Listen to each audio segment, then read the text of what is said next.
حدیث نمبر 81۔ حضرت ابو بکر صدیق رضی اللہ عنہ، عبداللہ بن عثمان بن عامر بن عمر بن کعب بن سعد بن تیم بن مرہ بن کعب بن لوئی بن غالب قرشی تمیمی سے روایت ہے، اور یہ ابو بکر، ان کے والد عثمان اور ان کے والدہ تینوں صحابی ہیں رضی اللہ عنہم۔ انہوں نے فرمایا، میں نے مشرکوں کے قدموں کی طرف دیکھا جب ہم غار ثور میں تھے اور وہ ہمارے سروں پر تھے، پس میں نے کہا، یا رسول اللہ، اگر ان میں سے کوئی اپنے قدموں کی طرف دیکھ لے تو یقیناً وہ ہمیں دیکھ لے گا۔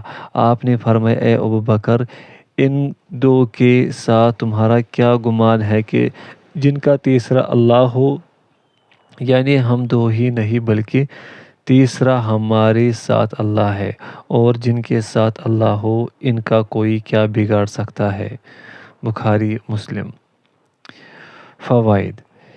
یہ اس وقت کا واقعہ ہے جب نبی کریم صلی اللہ علیہ وسلم ابو بکر صدیق رضی اللہ عنہ کی معیت میں مکہ سے ہجرت فرما کر مدینہ تشریف لے جا رہے تھے، اور مشرکین مکہ نے آپ کی گرفتاری پر گراں قدر انعام مقرر کر دیا تھا، جس کے لالچ میں لوگ آپ کی تلاش میں سرگردان تھے، حتیٰ کہ یہ مشرکین اس غار ثور کے دہانے تک پہنچ گئے جہاں آپ دونوں نے آرام کرنے کے لیے پناہ لی ہوئی تھی۔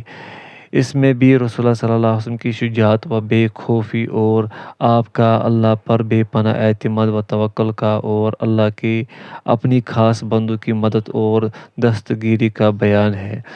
جیسے فرمایا، یقیناً ہم ضرور مدد کرتے ہیں اپنے رسولوں اور ایمان داروں کی دنیا کی زندگی میں اور جس دن گواہ کھڑے ہوں گے۔ حدیث نمبر 82۔ حضرت ام المومنین ام سلمہ رضی اللہ عنہا سے روایت ہے، ان کا نام ہند بنت ابی امیہ حذیفہ مخزومیہ ہے، کہ نبی کریم صلی اللہ علیہ وسلم جب اپنے گھر سے باہر نکلتے تو پڑھتے، اللہ کے نام سے، اللہ ہی پر میں نے بھروسہ کیا، اے اللہ، میں پناہ مانگتا ہوں اس بات سے کہ میں گمراہ ہو جاؤں یا کر دیا جاؤں، یا میں پھسل جاؤں یا پھسلا دیا جاؤں، یا میں کسی پر ظلم کروں یا مجھ پر کیا جائے، یا میں جہالت کا ارتکاب کروں یا میرے ساتھ جاہلانہ معاملہ کیا جائے۔ یہ صحیح حدیث ہے۔ اسے ابو داؤد اور ترمذی وغیرہ ہما نے صحیح سندوں کے ساتھ روایت کیا ہے۔ ترمذی نے کہا یہ حدیث حسن صحیح ہے، اور یہ لفظ ابو داؤد کے ہیں۔ حدیث نمبر 83۔ حضرت انس رضی اللہ عنہ سے روایت ہے کہ رسول اللہ صلی اللہ علیہ وسلم نے فرمایا، جو شخص گھر سے نکلتے وقت یہ پڑھ لے، اللہ کے نام سے میں شروع کرتا ہوں، میں نے اللہ ہی پر بھروسہ کیا، گناہ سے پھرنا اور نیکی کی قوت کا میسر آ جانا اللہ کی مدد کے بغیر ممکن نہیں، تو اس کو کہا جاتا ہے، تو ہدایت دیا گیا، تیری کفایت کی گئی، اور تو بچا لیا گیا، اور شیطان اس سے دور ہو جاتا ہے۔ اس کو ابو داؤد، ترمذی، نسائی وغیرہ ہم نے روایت کیا۔ ترمذی نے کہا یہ حدیث حسن ہے۔ ابو داؤد نے یہ الفاظ مزید روایت کیے ہیں، شیطان دوسرے شیطان کو کہتا ہے، تیرا اس آدمی پر کیسے بس چلے گا جس کو ہدایت سے نواز دیا گیا، وہ کفایت کیا گیا اور اس کو بچا لیا گیا، یا مکروہات سے اس کی حفاظت کی گئی۔ فوائد۔ ان دعاؤں میں اللہ پر اعتماد و توکل کا اظہار بھی ہے، اور شیطان کی کارستانیوں سے بچاؤ کی التجا و دعا بھی۔ حدیث نمبر 84۔ حضرت انس رضی اللہ عنہ سے روایت ہے کہ نبی صلی اللہ علیہ وسلم کے زمانے میں دو بھائی تھے، ایک ان میں سے نبی صلی اللہ علیہ وسلم کی خدمت میں حاضر رہتا اور آپ سے دین کا علم سیکھتا، اور دوسرا کاروبار کرتا اور کماتا۔ کاروباری بھائی نے اپنے بھائی کی شکایت نبی صلی اللہ علیہ وسلم سے کی کہ وہ کاروبار کرنے کے بجائے زیادہ تر آپ کے پاس رہتا ہے۔ آپ نے فرمایا تمہیں کیا معلوم، شاید تمہیں روزی اس کی وجہ سے ہی ملتی ہو۔ اسے ترمذی نے صحیح سند کے ساتھ شرط مسلم پر روایت کیا ہے۔ یحترف کے معنی کمانا اور اسباب و وسائل اختیار کرنا ہے۔ فوائد: اس سے معلوم ہوا کہ دین کا علم حاصل کرنے کے لیے اس طرح کسی کو وقف کر دینا یا کسی کا وقف ہو جانا جائز اور مستحب ہے۔ ایسے طلباء علوم دینیہ کو بوجھ نہیں تصور کرنا چاہیے، اسی طرح ان کی اور علماء کی امداد سے گریز نہیں کرنا چاہیے۔ ان کی برکت سے اللہ تعالیٰ رزق میں اضافہ فرما دیتا ہے۔ پوائنٹ سیکنڈ، انسان کو بے وسیلہ لوگوں کی امداد سے رزق مہیا ہوتا ہے۔ باب نمبر 8، استقامت کا بیان۔ اللہ تعالیٰ نے فرمایا تو ثابت قدم رہ جیسا تجھ کو حکم ہوا، اور فرمایا تحقیق جنہوں نے کہا ہمارا رب اللہ ہے پھر اس پر قائم رہے، اس پر فرشتے نازل ہوتے ہیں، یہ کہ تم مت ڈرو اور غم نہ کھاؤ اور خوشخبری سنو اس جنت کی جس کا تم سے وعدہ کیا تھا، ہم تمہارے دوست ہیں دنیا کی زندگی میں اور آخرت میں، اور تمہارے لیے وہاں وہ ہے جو تمہارا جی چاہے اور تمہارے لیے وہاں وہ ہے جو تم مانگو، مہمانی ہے اس بخشنے والے مہربان کی طرف سے۔ اور فرمایا اللہ تعالیٰ نے بے شک جنہوں نے کہا ہمارا رب اللہ ہے پھر ثابت قدم رہے، ان پر نہ کوئی ڈر ہے اور نہ وہ غمگین ہوں گے، وہ لوگ ہیں وحشت والے ہمیشہ رہیں گے، بدلہ ہے ان کاموں کا جو وہ کرتے تھے۔ حدیث نمبر 85، حضرت ابو عمر بعض کے نزدیک ابو عمر سفیان بن عبداللہ رضی اللہ عنہ بیان کرتے ہیں کہ میں نے اللہ کے رسول صلی اللہ علیہ وسلم سے کہا کہ مجھے اسلام کے بارے میں ایسی بات بتلا دے کہ اس کی بابت آپ کے علاوہ میں کسی سے سوال نہ کروں۔ آپ نے فرمایا تم کہو میں اللہ پر ایمان لایا پھر اس پر ثابت قدم رہو۔ روایت کیا اس کو مسلم نے۔ فوائد: استقامت کا مطلب ہے کہ اسلام کے اوامر و نواہی پر نہایت ثابت قدمی سے عمل کرنا، احکام، فرائض و سنن اور مستحبات کو بجا لانا اور محرمات و منہیات سے اجتناب کرنا۔ ایمان محض زبان سے ظاہر کر دینے کا نام نہیں ہے، بلکہ اصل ایمان وہی ہے جس کے ساتھ عمل بھی ہو، اس لیے کہ عمل ایمان کا ثمرہ اور نتیجہ ہے۔ جس طرح بے ثمر درخت کی کوئی اہمیت نہیں، اسی طرح عمل کے بغیر ایمان کی حیثیت نہیں، اور استقامت کمال ایمان کی علامت ہے۔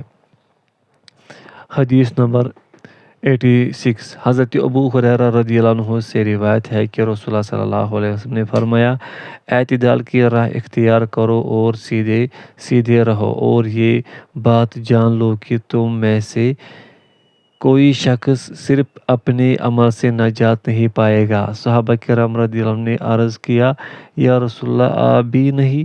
آپ نے فرمایا ہاں میں بھی نہیں، مگر یہ کہ اللہ مجھے اپنے فضل اور رحمت میں ڈھانپ لے۔ مسلم۔ مقاربہ کے معنی ہے اعتدال کی راہ، میانہ روی جس میں غلو افراط ہو، نہ تقصیر، تفریط، کوتاہی اور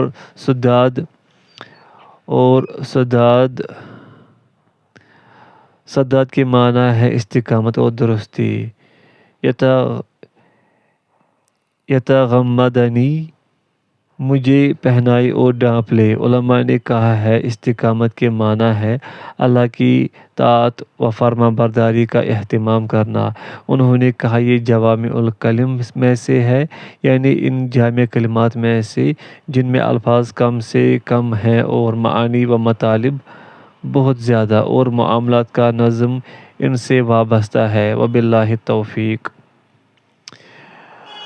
فوائد: اس سے معلوم ہوا کہ ایمان کے ساتھ اگرچہ عمل کی اہمیت اپنی جگہ مسلم تسلیم شدہ ہے، کیونکہ اللہ کی رحمت اور اس کا فضل حاصل کرنے کا یہی واحد طریقہ ہے۔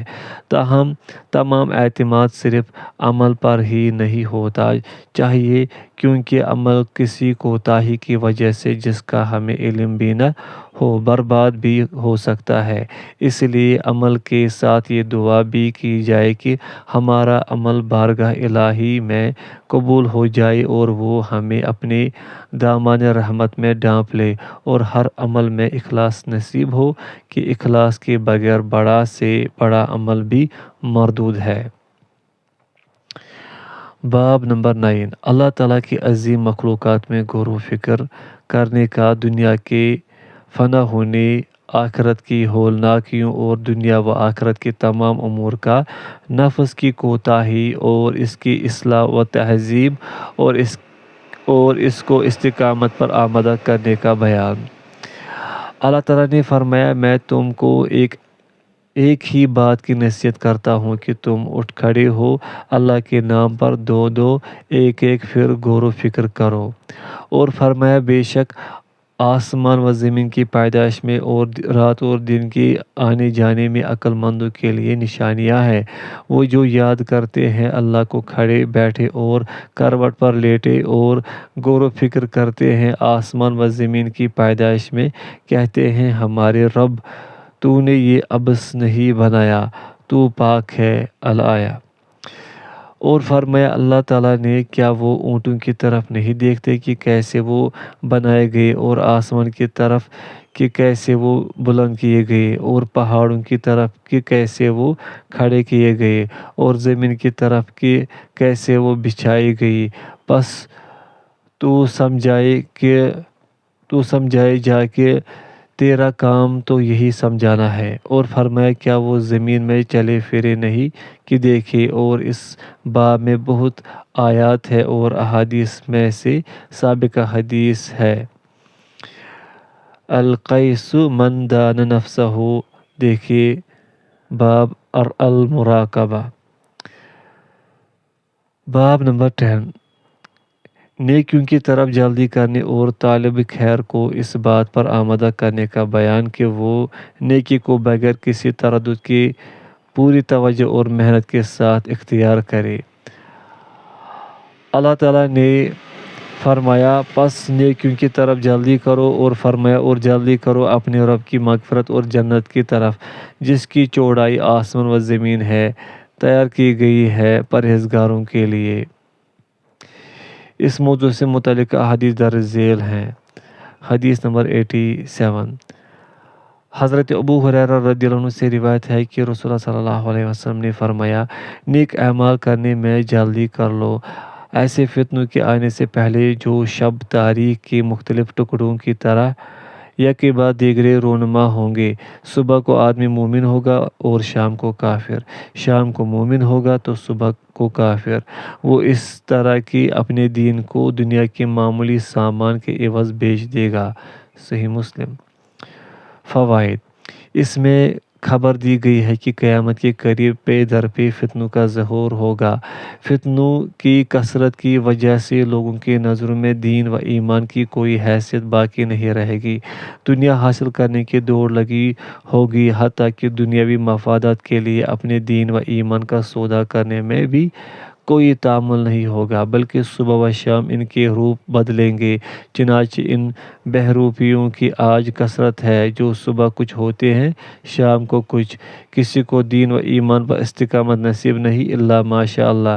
ایسے حالات میں اہل ایمان کو استقامت کی اور بلا تاخیر اعمال صالحہ بجا لانے کی تلقین کی گئی ہے۔ حدیث نمبر 88: حضرت ابو سروعہ سین کے زیر سروعہ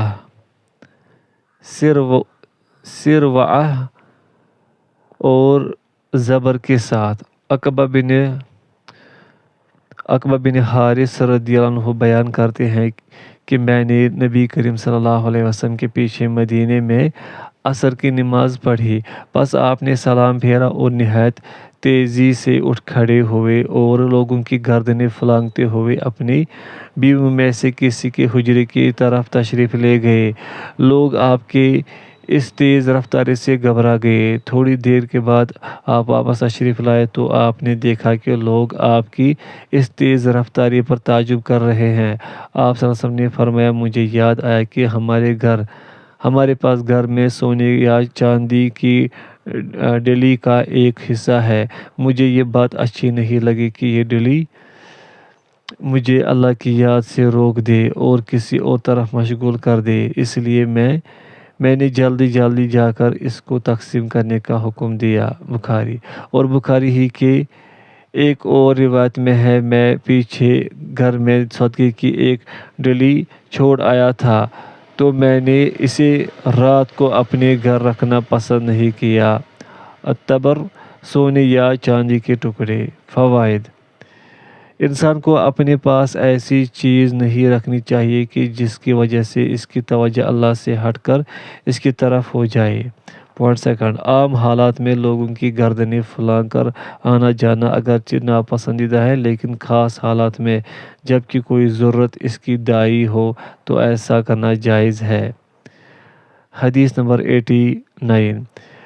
حضرت جابر رضی اللہ عنہ سے روایت ہے کہ احد والے دن ایک آدمی نے رسول اللہ صلی اللہ علیہ وسلم سے کہا، یہ بتلائیے اگر میں کافروں کے ہاتھوں مارا جاؤں، شہید ہو جاؤں تو میں کہاں جاؤں گا؟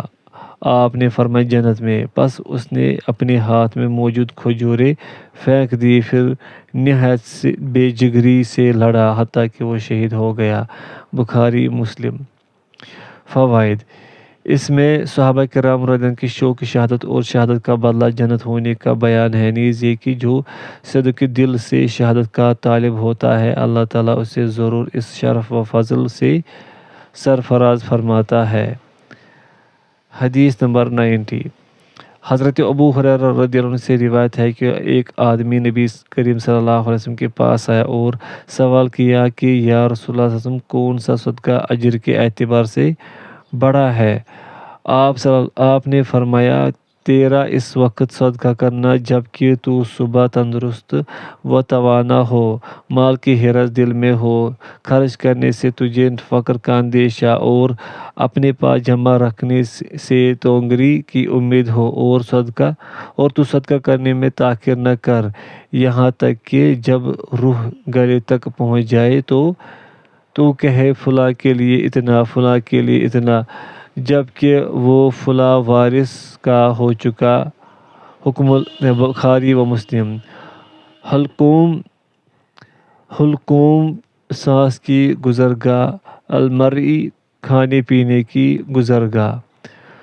فوائد: صحیح صدقہ وہی ہے جو انسان صحت کی حالت میں کرے۔ موت کے آثار شروع ہونے کے بعد کے صدقے کی اللہ کی ہاں خاص اہمیت نہیں۔ علاوہ ازیں اس وقت انسان ایک تہائی مال سے زیادہ صدقہ کر ہی نہیں سکتا، کیونکہ اس وقت مال وارثوں کا حق بن جاتا ہے جسے اللہ کی راہ میں بھی خرچ نہیں کیا جا سکتا۔ اسی لیے اللہ نے حد مقرر فرما دی ہے کہ مرض الموت میں کوئی اپنا مال وقف یا صدقہ کرنا چاہے تو وہ 1/3 مال 1/3 سے زیادہ نہیں کر سکتا۔ اس میں اس امر کی ترغیب ہے کہ انسان کو نیکی کے کاموں بالخصوص صدقہ و خیرات میں تاخیر نہیں بلکہ عجلت سے کام لینا چاہیے۔